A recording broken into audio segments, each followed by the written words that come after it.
Assalamualaikum warahmatullahi wabarakatuh. Bismillahirrahmanirrahim. Kali ini saya akan menjelaskan tentang pergulatan antara madhab hukum dan madhab fikih. Ini termasuk studi komparasi perbandingan antara madhab dalam ilmu hukum, ya, dalam bidang hukum, dan madhab fikih atau hukum Islam. Ada madhab-madhab dalam kedua bidang ini.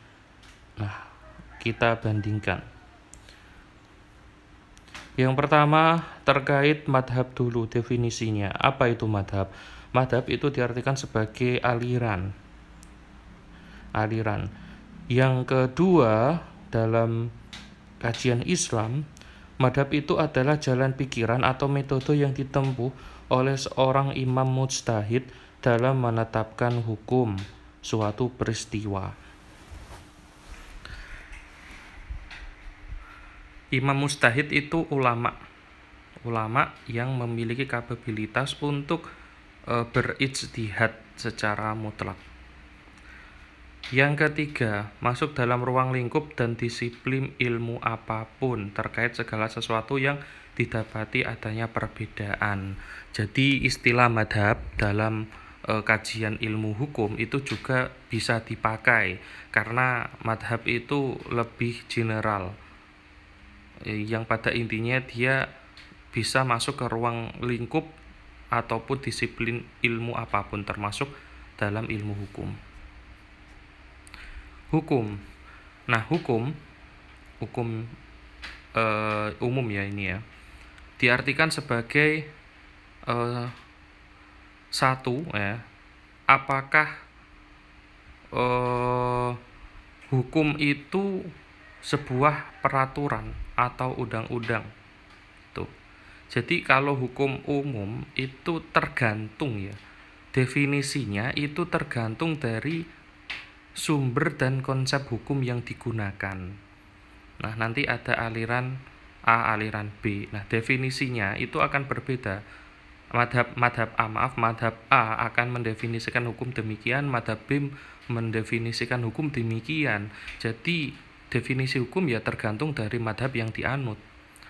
Apakah pertama hukum itu didefinisikan sebagai sistem peraturan atau undang-undang, atau yang kedua didefinisikan sebagai gejala sosial, atau tiga perintah Tuhan, atau bisa juga hukum didefinisikan sebagai jurisprudensi ataupun adat kebiasaan. Jadi nanti tergantung madhab yang dijadikan pegangan yang diikuti. Dalam fikih hukum Islam istilahnya al-fiqhu diartikan sebagai didefinisikan al-ilmu bil ahkami asyar'iyyati al-far'iyyati al-mustamiddah minal adillati at-tafsiliyah. Jadi fikih itu adalah ilmu pengetahuan terhadap hukum-hukum asyar'iyyah yang syar'i, al-far'iyyah cabang, al-mustamidah yang diambil ya, minal adillati at-tafsiliyah dari dalil-dalil yang terperinci hukum ya. Jadi fikih itu al-ahkam, pengetahuan terhadap hukum, ilmu hukum. Al-hukmu, sedangkan istilah hukum sendiri itu logotan dari segi bahasa adalah al-qada'u, penetapan, wal man'u dan pelarangan. Wa fil istilahi, sedangkan hukum dalam definisinya, definisi hukum adalah khitabnya Allah, al-muta'alliq bi af'alil mutakallifin, yang berta'alluq, yang bergantung ya, berhubungan bi af'alil mutakallifin dengan perbuatan-perbuatan mukallaf. Mukallaf itu seorang yang ditaklifi, yang mendapatkan tuntutan, kewajiban menjalankan hukum yang digantungkan ya bil iqtidoi awit takhiri, dengan penetapan ataupun at-takhir, memilih, awil wad'i atau wad'. Wal ahkam, hukum itu terbagi menjadi sab'atun, ada 7. Yang pertama al-wajibu, wajib, wal mandub, sunnah, wal mubah, mubah, wal mahdur, mahdur, wal makruh, makruh, was sahihu, wal batilu, sahih, dan batil. Nah, jadi terlihat jelas di sini definisi hukum. Kalau dalam kajian hukum umum, definisinya tergantung madhab yang digunakan. Kalau dalam Islam, hukum itu didefinisikan sebagai kitabullah, yang kemudian muncullah ilmu fikih yang didefinisikan sebagai pengetahuan terhadap hukum syariah. Sumbernya jadi ke dalil-dalil syar'i, ke syariah. Kalau hukum Islam jelas sumbernya, jelas. Nanti ada perbedaan terkait sumber hukumnya, tapi dalam segi definisinya tetap sama. Yang berikutnya, macam-macam madhab. Nah, dalam madhab hukum atau filsafat hukum, biasanya madhab ini juga disebut sebagai madhab filsafat hukum. Nah, ada dalam pembahasan ini kita bahas ada 9 madhab, walaupun nanti semisal ada tambahan ataupun pengurangan yang belum sampai ke level madhab ya. Tapi dalam hal ini, dalam diskusi ini kita kaji ada 9 madhab hukum. Yang pertama ada hukum alam, yang kedua ada positivisme hukum, yang ketiga ada madhab sejarah, ada sociological jurisprudence, ada utilitarisme, terus ada realisme hukum, dan Frankreich, ada critical legal studies dan feminisme jurisprudence. Sedangkan dalam madhab fikih dan ilmu kalam, jadi gini, dalam kajian Islam itu ada pemisahan antara madhab fikih, itu ada madhabnya sendiri, memang concern di bidang fikih. Yang berikutnya ada madhab ilmu kalam yang khusus membahas tentang akidah. Nah, tapi dalam hal ini memang kita masukkan kedua-duanya karena memang akan berhubungan. Kedua ini dalam kerangka berpikir sebagai seorang muslim itu sangat berhubungan. Contohnya begini, orang itu bermadhab Asy'ariyah, makanya dia akan memilih madhab fikihnya ya 4. Kalau dalam secara mayoritas akan memilih 4 madhab di antara ya salah satu dari 4 madhab Hanafi, Maliki, Syafi'i, Hambali. Kalau akidahnya Asy'ariyah atau Maturidiyah itu sama, orang Maturidi pun. Sebaliknya, kalau ada orang berakidah Salafi, bisa jadi malah secara general tidak menunjuk salah satu madhab, tapi mengambil pendapat-pendapat para ulama pada madhab tersebut gitu. Contohnya lagi, contoh orang Syiah, akidahnya Syiah, pastinya dia akan memilih madhab fikihnya ya madhab dari madhab Syiah itu sendiri. Madhab Syiah itu sendiri karena juga melingkupi kajian fikih. Ada juga yang Zaidiyah, Syiah yang Zaidiyah punya madhab fikih tersendiri. Jadi kenapa kita sebutkan? Karena dua-duanya ini ya, madhab fikih dan ilmu kalam, karena memang saling berhubungan. Pasti yang berakidah, yang mengikuti akidah, pasti juga memiliki pemahaman fikih. Jadi kita gabungkan di sini. Sumber hukum atau masadirul ahkam dalam Islam. Yang pertama yang disepakati oleh ulama itu ada 4. Yang pertama ada Al-Quran, kedua hadis, 3 ijma', yang keempat adalah qiyas. Al-Quran, hadis tahulah ya, ijma' itu konsensus antar ulama, dan yang keempat adalah qiyas atau analogi. Yang berikutnya yang digunakan oleh sebagian ulama dan tidak digunakan oleh sebagian yang lain. Ini mukhtalaf ya. Ada 8 dan ini ada yang mengakui, ada yang menggunakan ya madhab, ada yang menggunakan, ada yang tidak, karena memang masih menjadi perdebatan dari ke-8 ini, masih menjadi perdebatan apakah bisa dijadikan sebagai sumber hukum. Yang pertama ada istishab, mengambil hukum asal. Ada istihsan, meninggalkan kesulitan.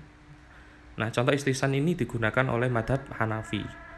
Nah, tapi madhab yang lain, contoh madhab Syafi'i tidak menggunakan istihsan. Nah, ini kan berarti terjadi perbedaan pendapat antara penggunaan sumber hukum ini, istihsan ini. Dan itulah yang menjadi titik poin nanti perbedaan setiap madhab. Karena memang dilihat dari sumber hukumnya dulu. Sumber hukum berbeda, pasti madhabnya akan berbeda. Ada maslahah mursalah, ada uruf, ada madhab sahabi, satu dari ada syar'u man qablana, amal ahli Madinah. Madhab fikih yang masyhur. Madhab fikih yang masyhur sampai hari ini yang masih terkenal adalah ada 4 madhab. Yang pertama Hanafi, Maliki, Syafi'i, dan Hambali. Hanafi itu pemikirannya cenderung rasional. Dasar pemikiran hukumnya, ya sumbernya ada Al-Quran, hadis, pendapat sahabat, qiyas, ijtihad, ijma'. Maliki itu dipengaruhi sunnah yang cenderung tekstual. Dasar pemikirannya ada Al-Quran, hadis, ijma'. Yang Syafi'i adalah tradisional dan rasional, menggabungkan ya. Madhab Syafi'i ini lebih kepada menggabungkan, bukan menggabungkan tapi mengharmonisasikan antara madhab Hanafi dan Maliki yang cenderung rasional karena memang waktu itu memang kebutuhan hadis memang tidak sebanyak di daerahnya madhab Maliki. Sedangkan madhab Maliki karena banyak hadis ya yang bisa diketahui, maka lebih cenderung kepada sunnah. Nah, madhab Syafi'i ini mengkombinasikan antara dua itu, jadi tradisional dan rasional, tengah-tengah. Dasar pemikirannya ada Quran, hadis, ijma', dan qiyas. Madhab Hambali cenderung tradisional atau fundamental. Dasar pemikirannya Al-Quran secara dohir, hadis. Kalau teman-teman melihat semua ini, titik poin ke perbedaan antara madhab ini adalah dilihat dari dasar pemikiran atau sumber hukum. Setiap madhab itu memiliki sumber yang berbeda-beda. Semuanya sepakat ya, ada Quran, hadis, ijma', qiyas itu sepakat karena memang itulah yang disepakati, ada 4 tadi. Sedangkan ada beberapa sumber hukum yang digunakan sebagian tapi tidak digunakan yang lain. Contoh maslahah mursalah. Maslahah mursalah di sini hanya digunakan oleh madhab Maliki, sedangkan madhab lain nggak ada. Atau istihsan hanya di Hanafi, sedangkan yang lain nggak ada. Nah, di sini terlihat titik poin perbedaan setiap madhab itu dilihat dulu sumber hukumnya. Makanya tidak boleh mencampur adukkan antar madhab itu memang, atau talfik istilahnya. Nanti pun ada beberapa pengecualian ya, tapi secara umum mencampur adukkan memang tidak diperkenankan. Kenapa? Karena memang sumber hukumnya saja berbeda. Maka metodenya nanti pun akan berbeda, dasar atau alur berpikirnya pun berbeda. Berikutnya ada madhab dohiri. Nah, madhab dohiri ini memang pengikutnya tidak sebanyak madhab 4 yang tadi. Nah, cuma masih sampai saat ini masih menjadi kajian dalam keislaman. Didirikan oleh Dawud bin Khalaf. Cenderung pemikirannya memahami secara harfiah ayat-ayat Al-Quran dan hadis sebagai satu-satunya sumber hukum Islam. Dasar pemikirannya ya menolak adanya qiyas, ra'yun sebagai bagian dari sumber hukum fikih. Selain itu juga tidak menganggap ijma'. Sedangkan ada madhab Syiah. Nah, Syiah kalau yang kontemporer itu ada madrasatani, ada 2 madrasah. Yang pertama adalah madrasatul muhaddisin yang disebut sebagai al-madrasah al-akhbariyah. Nah, wal madrasah usuliyin. Jadi ada 2 ya. Yang pertama ada madrasah akhbariyah dan yang kedua ada madrasah usuliyin. Nah, ada perbedaan antara 2 madrasah ini. Yang pertama an-nadhairul Quran al-Karim hal hiya hujjah amla, dalam kaitannya memandang apakah dohir Al-Quran itu bisa dijadikan hujjah atau tidak. Kalau madrasah usuliyah itu memandang yumkinul lil faqih ayyamala bidhahiril Qur'an Karim. Kalau madrasah usuliyah yang memandang kemungkinan bagi seorang yang faqih yang alim yang dapat memahami nas untuk mengamalkan dohir Al-Quran. Sedangkan madrasah yang akbariyah itu memandang dohir Al-Quran itu memandang bahwa dohir Al-Quran itu bisa saja gugur karena anil hujjiyati fa'in wujidat riwayah mutabarroh dalla alal hukmi asyari. Nah, kalau memang ditemukan ada riwayat yang menunjukkan atas hukum syariah, maka tidak diperkenankan untuk kembali kepada ila dhahiril ayati al-Qur'aniyah, untuk kembali ke ayat Al-Qur'an dohirnya. Jadi terlihat di sini perbedaannya. Kalau usuliyah ya boleh saja menggunakan dohirnya Al-Qur'an oleh orang yang ahli. Kalau madrasah akbariyah ya tunggu dulu. Kalau memang ditemukan riwayat yang valid ya, yang menunjukkan atas hukum syariat, ya maka riwayat itulah yang dipakai, bukan kembali kepada dohir ayat Al-Quran. Terus yang kedua, innal madrasata al-akbariyah taro annahu idza syakka fi hurmati syekh, dalam kaitannya memandang perkara yang diragukan ya, diragukan keharamannya. Kalau madrasah akhbariyah, contoh ini, ketika mereka ragu atas keharaman merokok atau ragu atas keharaman dagingnya burung, contohnya, maka mereka berpendapat bahwa annal asla, yang asli adalah al-ikhtiyat, berhati-hati, bitarkil akli ya, dengan cara meninggalkan makan. Kalau melihat memandang perkara yang meragukan ya, rokok itu haram atau tidak ya, maka ditinggalkan, kembali ke hukum asalnya. Atau melihat ada daging burung, timbul keraguan daging burung ini halal apa tidak ya, maka dikembalikan pada hukum asal, yaitu berhati-hati dengan meninggalkan makan. Sedangkan kalau madrasah usuliyah fi hali syaki fi subhati al-hukumiyah at-tahrimiyah anal aslah wal baro'ah, kalau memandang ada perkara yang diragukan subhatnya, subhat hukum keharamannya, maka kembali ke asal. Nah, asalnya, hukum asalnya adalah al-baro'ah. Baro'ah itu ya lebar, ya boleh. Artinya hukum asalnya itu diperbolehkan. Nah, kalau ada daging burung yang diragukan keharamannya, maka kembali hukum asal, yaitu boleh fayajuzul aklu, maka boleh makan. Watanawul, walam yajid dalilan alaiha fa innahu yajuzu lahu atanawul itimatan ala. Jadi kalau madrasah usuliyah ini terkait keharaman ya, hukum asalnya boleh sampai nanti ditemukan ada dalil yang mengharamkan. Sebaliknya kalau akhbariyah memandang hukum asalnya itu ya ihtiyat, hati-hati, ya jangan dimakan daging burungnya tadi, karena memang belum ditemukan dalil-dalil yang memperbolehkan.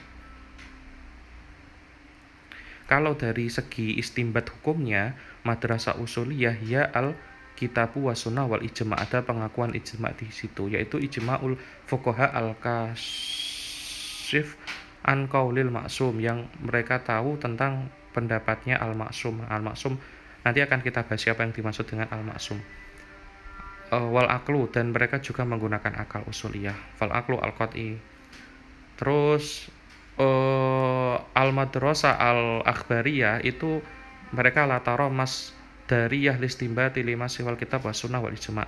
Mereka hanya mengakui kitab, sunnah, dan ijma'. Jadi terlihat bahwa di sini kesimpulannya madrasah usuliyah itu cenderung lebih terbuka dibanding dengan madrasah al-akhbariyah yang cenderung tradisionalis atau agak kaku.